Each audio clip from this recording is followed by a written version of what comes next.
জয় রাধে। আজকের পাঠ জগদানন্দ পণ্ডিতের বৃন্দাবন গমন, মহাপ্রভুর দেবদাসীর গান শ্রবণ এবং রঘুনাথ ভট্ট গোস্বামীর কৃষ্ণ প্রেম লাভ। শ্রীচৈতন্য চরিতামৃত ত্রয়োদশ পরিচ্ছেদ, অন্তলীলাখণ্ড। শ্রীল ভক্তিবিনোদ ঠাকুর তার অমৃত প্রবাহ ভাষ্যে ত্রয়োদশ পরিচ্ছেদের কথাসারে লিখেছেন, মহাপ্রভু কলার সরলায় শয়ন করলে তার বড় কষ্ট হয় বলে জগদানন্দ পণ্ডিত লেপ বালিশ ইত্যাদি তৈরি করলে মহাপ্রভু তা অঙ্গীকার করলেন না। তখন স্বরূপ দামোদর গোস্বামী কলার পেটও চিরে চিরে যে লেপ বালিশের মতো তৈরি করে দিলেন তা অনেক আপত্তির সঙ্গে মহাপ্রভু স্বীকার করলেন। জগদানন্দ মহাপ্রভুর আজ্ঞা নিয়ে বৃন্দাবনে গিয়ে সনাতন গোস্বামীর সঙ্গে বহুবিধ ভক্তি আস্বাদন করলেন। মুকুন্দ সরস্বতীর বহির্বাস সম্বন্ধে সনাতন গোস্বামীর সঙ্গে তার আলোচনা হয়। জগদানন্দ যখন জগন্নাথপুরীতে ফিরে যান তখন তিনি শ্রীচৈতন্য মহাপ্রভুকে সনাতন গোস্বামীর দেওয়া উপহার দিলে তাতে পিলু ফল ভক্ষণের রহস্য উদিত হয়। এক সময় শ্রীচৈতন্য মহাপ্রভু দেবদাসীর গান শ্রবণ করে ভাবাবিষ্ট হলেন এবং গায়ক যে স্ত্রীলোক তা না জেনে কাঁটাবন ভেঙে মহাপ্রভু তার দিকে দৌড়াতে থাকেন। গোবিন্দ তাকে অবরোধ করায় তিনি স্ত্রীলোক নাম শুনে গোবিন্দকে ধন্যবাদ দেন। এই ঘটনার দ্বারা শ্রীচৈতন্য মহাপ্রভু সকলকে উপদেশ দেন যে সন্ন্যাসী বা বৈষ্ণবের পক্ষে স্ত্রীলোকের কণ্ঠে কৃষ্ণগীত শ্রবণ করা উচিত নয়। রঘুনাথ ভট্ট গোস্বামী যখন বারাণসী থেকে জগন্নাথপুরে যাচ্ছিলেন তখন পথে তার সঙ্গে রামদাস বিশ্বাস পণ্ডিতের সাক্ষাৎ হয়। বিশ্বাস পণ্ডিতের হৃদয়ে বিদ্যা গর্ব হেতু মুক্তিবাঞ্ছা থাকায় মহাপ্রভু তাকে বিশেষ কৃপা করলেন না। রঘুনাথ ভট্ট গোস্বামীর আংশিক জীবনী এই পরিচ্ছেদের শেষে সংক্ষেপে কথিত হয়েছে। শ্লোক 1। কৃষ্ণ বিচ্ছেদ জাতার্থা কিনে চাপি মনস্তনু দধাতে ফুল্লতাং ভাবৈর্যস্য তং গৌরমাশ্রয়ে। যার কৃষ্ণ বিচ্ছেদজনিত আরতির ফলে মন ও তনু ক্ষীণ হলেও ভাবোদয়ের সময়ে প্রফুল্লতা ধারণ করতেন, সে গৌরচন্দ্রকে আমি আশ্রয় করি। জয় জয় শ্রীচৈতন্য, জয় নিত্যানন্দ, জয় অদ্বৈতচন্দ্র, জয় গৌর ভক্তবৃন্দ। পরমেশ্বর ভগবান শ্রীচৈতন্য মহাপ্রভুর জয় হোক, শ্রী নিত্যানন্দ প্রভুর জয় হোক, শ্রী অদ্বৈতচন্দ্রের জয় হোক, জয় হোক সমস্ত গৌর ভক্তবৃন্দের। হেনমতে মহাপ্রভু জগদানন্দ সঙ্গে নানা মতে আস্বাদয় প্রেমেরও তরঙ্গে। এইভাবে শ্রীচৈতন্য মহাপ্রভু জগদানন্দ পণ্ডিতের সঙ্গে শুদ্ধ প্রেমের তরঙ্গে নানা প্রকার আনন্দ আস্বাদন করেছিলেন। কৃষ্ণ বিচ্ছেদে দুঃখে ক্ষীণ মনকায় ভাবাবেশে প্রভু কভু প্রফুল্লিত হয়। কৃষ্ণ বিচ্ছেদজনিত দুঃখে শ্রীচৈতন্য মহাপ্রভুর মন ও দেহ ক্ষীণ হয়ে গিয়েছিল, কিন্তু ভাবোদয়ের সময়ে তা প্রফুল্লিত হতো। কলার সরলাতে শয়ন অতি ক্ষীণকায়, সরলাতে হাড় লাগে ব্যথা হয় গায়ে। তার শরীর অত্যন্ত ক্ষীণ হয়ে যাওয়ায় তিনি যখন কলা গাছের বাকলে শয়ন করতেন তখন তাতে হাড় লেগে তার গায়ে ব্যথা হতো। দেখি সব ভক্তগণ মহা দুঃখ পাই, সহিতে নারে জগদানন্দ শ্রীজিলা উপায়। শ্রীচৈতন্য মহাপ্রভুর দেহে এইভাবে ব্যথা হতে দেখে ভক্তরা অত্যন্ত দুঃখিত হলেন এবং মহাপ্রভুর এই অবস্থা সহ্য করতে না পেরে জগদানন্দ পণ্ডিত একটি উপায় উদ্ভাবন করলেন। সূক্ষ্ম বস্ত্র আনি গৈরিক দিয়া রাঙাইলা, শিমুলির তুলা দিয়া তাহা পুরাইলা। পাতলা কাপড় এনে 3টা গেরুয়া মাটি দিয়ে রাঙালেন এবং শিমুল তুলা দিয়ে তা পূর্ণ করলেন। এক তুলি বালিশ গোবিন্দের হাতে দিলা, প্রভুরে শোয়াই ওই হাই তাহারে কহিলা। এইভাবে তিনি একটি তোষক এবং একটি বালিশ বানিয়ে তা গোবিন্দের হাতে দিয়ে বললেন মহাপ্রভুকে এর উপরে শুতে বলবে। স্বরূপ গোসাইকে কহে জগদানন্দ, আজি আপনে যাইয়া প্রভুরে করাই ইহ শয়ন। শয়নের কালে স্বরূপ তাহাই রহিলা, তুলি বালিশ দেখি প্রভু ক্রোধাবিষ্ট হইলা। জগদানন্দ পণ্ডিত স্বরূপ দামোদর গোস্বামীকে বললেন, দয়া করে আজ আপনি নিজে গিয়ে শ্রীচৈতন্য মহাপ্রভুকে এই বিছানার উপর শয়ন করতে অনুরোধ করবেন। মহাপ্রভু শয়নের সময় স্বরূপ দামোদর সেখানেই রইলেন, কিন্তু শ্রীচৈতন্য মহাপ্রভু সেই তোষক এবং বালিশ দেখলেন। তখন তিনি অত্যন্ত ক্রোধাবিষ্ট হলেন। গোবিন্দেরে পুছেন, ইহা করা ইলো কোনজন? জগদানন্দের নাম শুনি সংকোচ হইল মন। শ্রীচৈতন্য মহাপ্রভু তখন গোবিন্দকে জিজ্ঞাসা করলেন, এগুলি কে বানিয়েছে?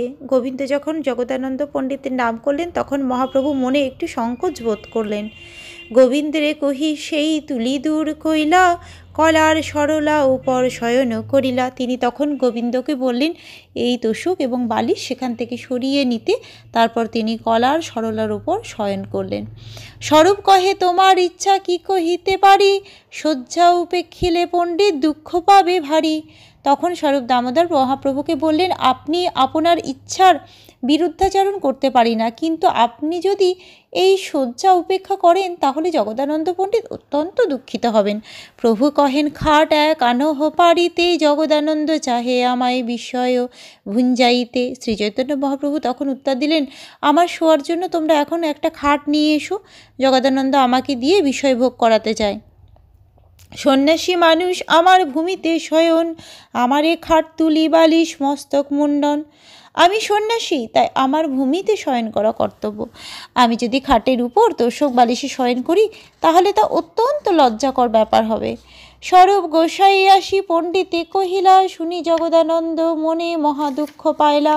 স্বরূপ দামোদর গোস্বামী যখন জগদানন্দ পণ্ডিতকে সে কথা বললেন তখন জগদানন্দ পণ্ডিত অন্তরে অত্যন্ত দুঃখিত হলেন।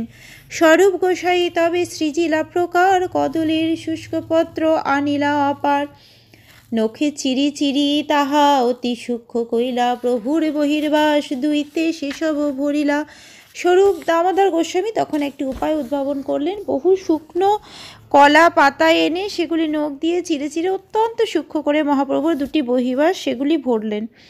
এই মতো দুই কইলা ওরণ পারণে, অঙ্গীকার কইলা প্রভু অনেক যতনে। তাতে শয়ন করেন প্রভু দেখি সবে সুখী, জগদানন্দ ভিতরে ক্রোধ বাহিরে মহাদুঃখী।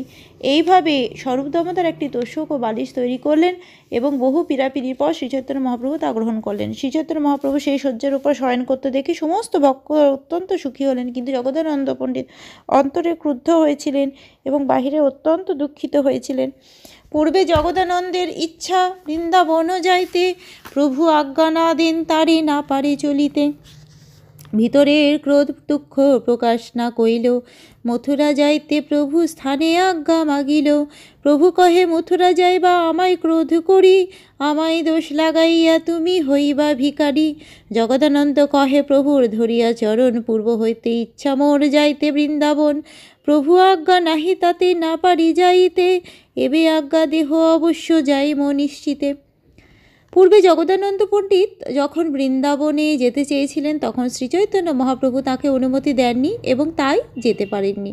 তার অন্তরে ক্রোধ এবং দুঃখ প্রকাশ না করে তিনি শ্রীচৈতন্য মহাপ্রভুর কাছে মথুরা যাইবার অনুমতি চাইলেন।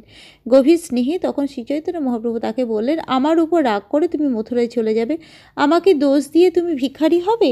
তখন জগদানন্দ পণ্ডিত শ্রীচৈতন্য মহাপ্রভু শ্রী পাদপদ্ম জড়িয়ে ধরে বললেন দীর্ঘকাল ধরেই আমার বৃন্দাবনে যাবার ইচ্ছা, আপনার আদেশ না পাওয়ায় আমি যে আগে যেতে পারিনি, এখন আপনি আমাকে অনুমতি দিন, তাহলে আমি নিশ্চিন্তে সেখানে যেতে পারি। প্রভু প্রীতে তার গমন না করেন অঙ্গীকার, দেহ প্রভুর ঠাঁই আজ্ঞা মাগে বারবার। জগদানন্দ পণ্ডিতের প্রীতিবশত শ্রীচৈতন্য মহাপ্রভু তাকে যাবার অনুমতি দিলেন না, কিন্তু জগদানন্দ পণ্ডিত বারবার যাওয়ার জন্য তার কাছে অনুমতি চাইতে লাগলেন। স্বরূপ গোসাইরে পণ্ডিত কইলা নিবেদন, প্রভু পূর্ব হইতে বৃন্দাবন যাইতে মোর মন। প্রভু আজ্ঞা বিনা তাহা যাইতে না পারি, এবে আজ্ঞা না দেন মোরে ক্রোধে যাও বলি।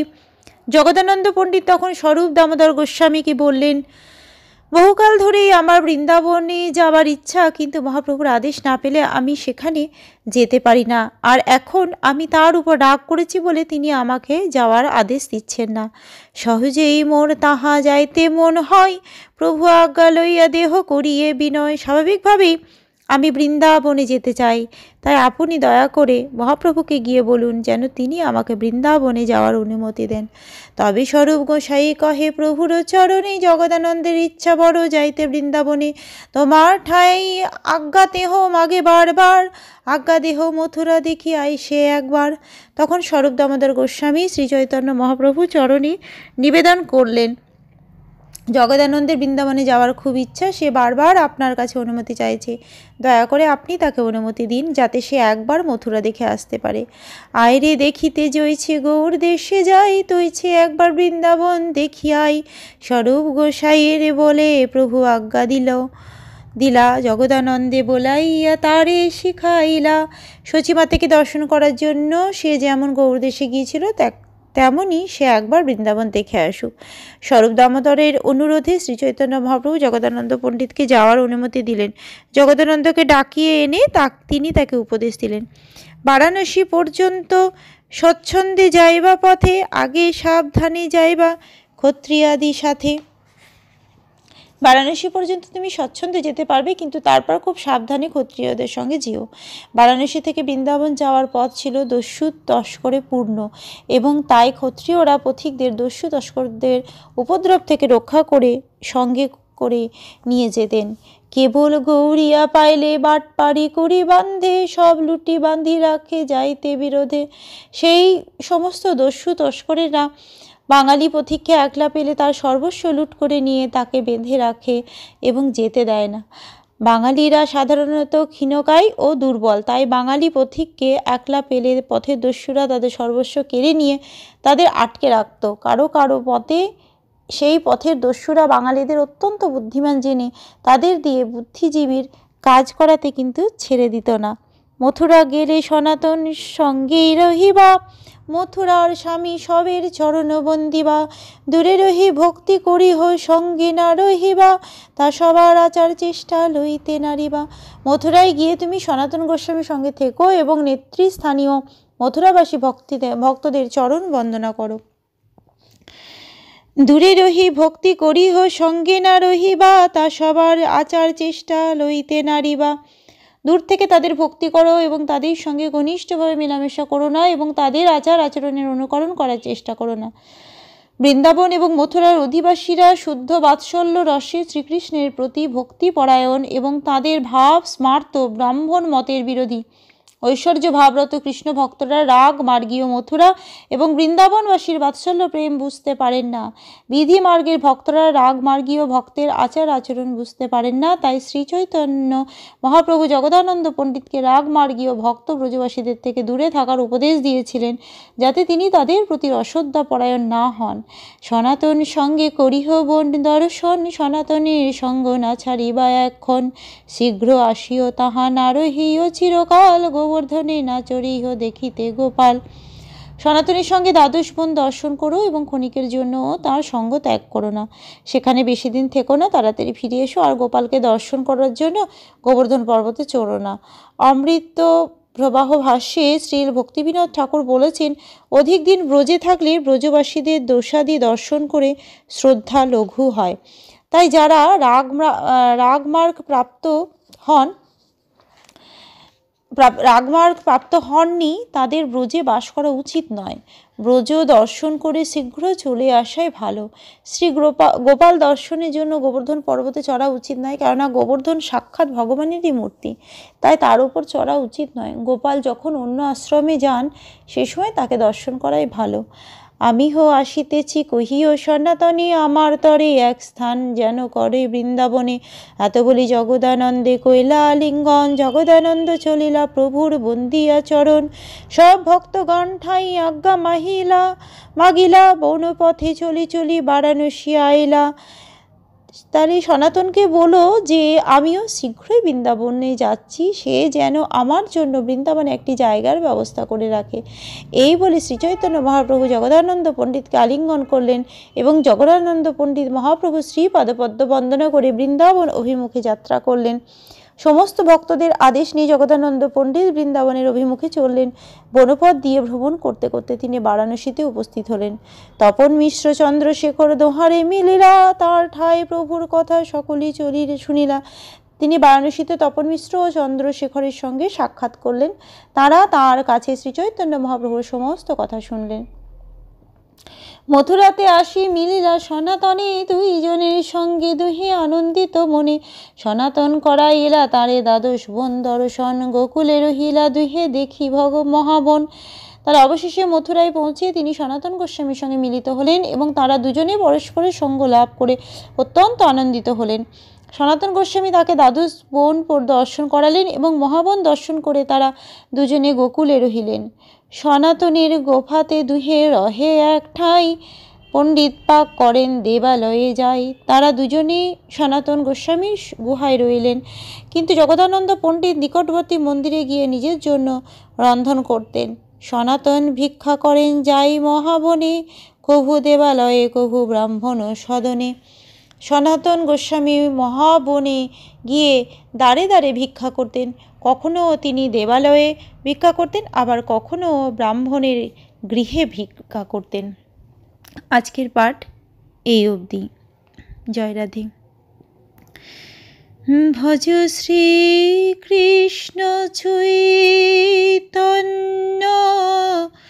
প্রভু নিত্যানন্দ,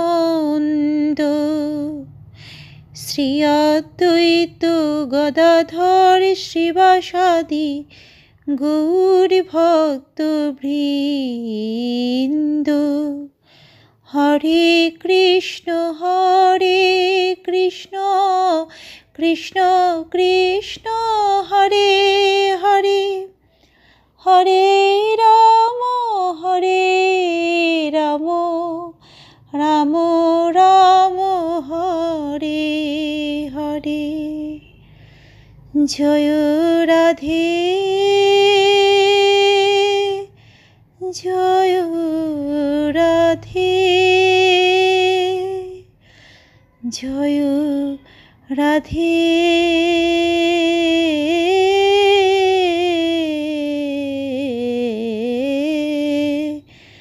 জয়